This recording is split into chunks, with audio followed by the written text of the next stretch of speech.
Hej, hvis du kigger efter shockwave-behandling, så er der lige nogle ting, du skal være opmærksom på.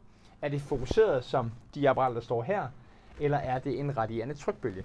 Radierende trykbølge har ikke samme effekt som de fokuserede maskiner, de har, men spørg nu for at være sikker.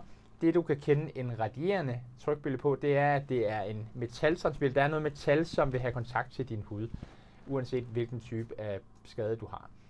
Det næste ting er, bliver der brugt ultralydsscanning i forbindelse med dit behandlingsforløb.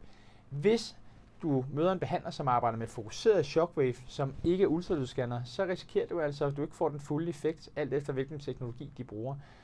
Ultralydsscanning er vigtigt, så vi er sikre på, at vi arbejder med den rigtige problematik. Så spørg dem i forbindelse med opstart af behandlingsforløbet, vil du lave en ultralydsscanning af mig.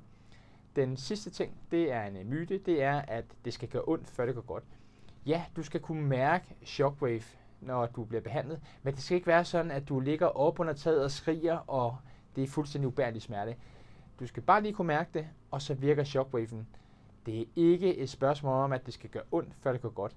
Så det er de 3 ting, som du kan spørge en potentiel behandler om i forbindelse med et shockwave-behandlingsforløb. Bliver der brugt ultralydsscanning? Hvilken type af shockwave er det? Og skal det gøre ondt, før det går godt? Rigtig god fornøjelse.